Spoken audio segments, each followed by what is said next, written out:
Good morning, students. Today we are going to start the miscellaneous exercise of this chapter, three-dimensional geometry. Since the questions based on angle between lines has been deleted, so we start with question number 4. This question is find the equation of line which is parallel to x-axis and passing through the origin.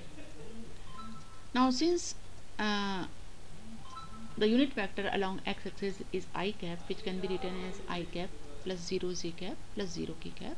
So the DCs of this x-axis is 1 0 0. Direction cosines 1 0 0 means these are element. Now equation of a line passing through a point is given by x minus x1 upon a equal to y minus y1 upon b equal to z minus z1 upon c, or you can replace ABC by element.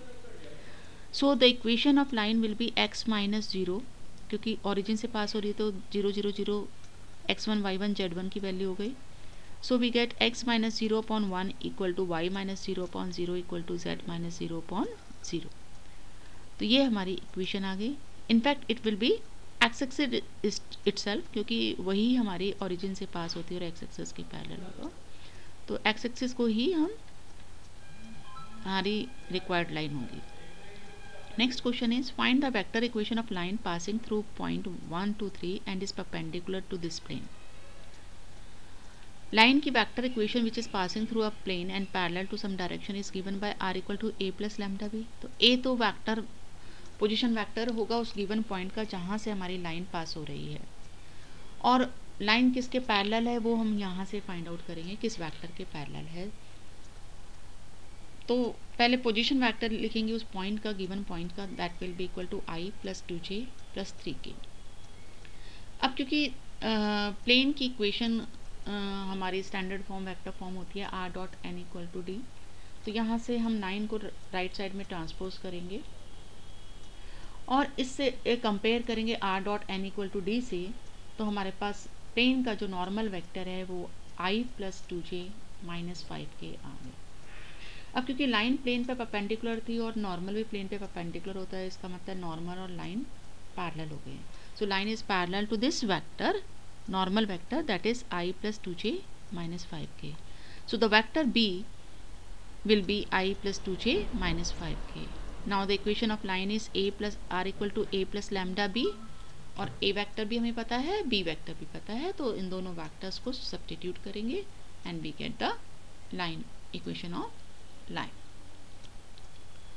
Next question is find the coordinates of the point where the line through the point 516 and 341 crosses the yz plane.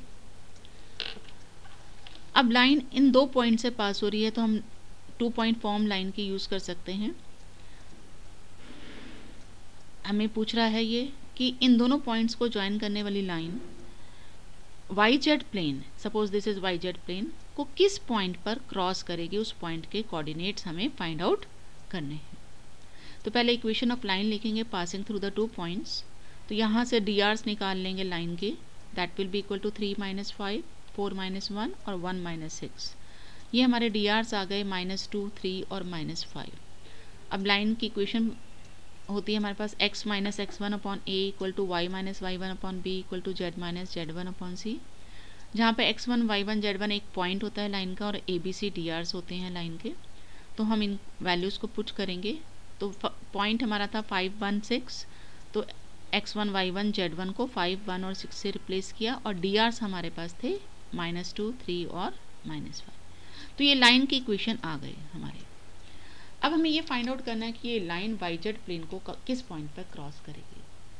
अब जिस भी point पे ये yz plane को cross करेगी वो जो point of intersection है, क्योंकि वो हमारा yz प्लेन पे लाई करेगा, इसलिए x कोऑर्डिनेट उस पॉइंट का 0 हो जाएगा. तो हम इस लाइन की इक्वेशन में x कोऑर्डिनेट को 0 पुट करेंगे, x इक्वल टू 0 पुट करेंगे. So we get -5 upon -2 equal y minus 1 upon 3 equal to z minus 6 upon -5. अब इनको इक्वेट करेंगे, पहले फर्स्ट और सेकंड को इक्वेट करेंगे और फिर फर्स्ट और लास्ट को इक्वेट करेंगे. तो हमारे पास सिंप्लीफाई करके 2 इक्वेशंस बन जाएंगे.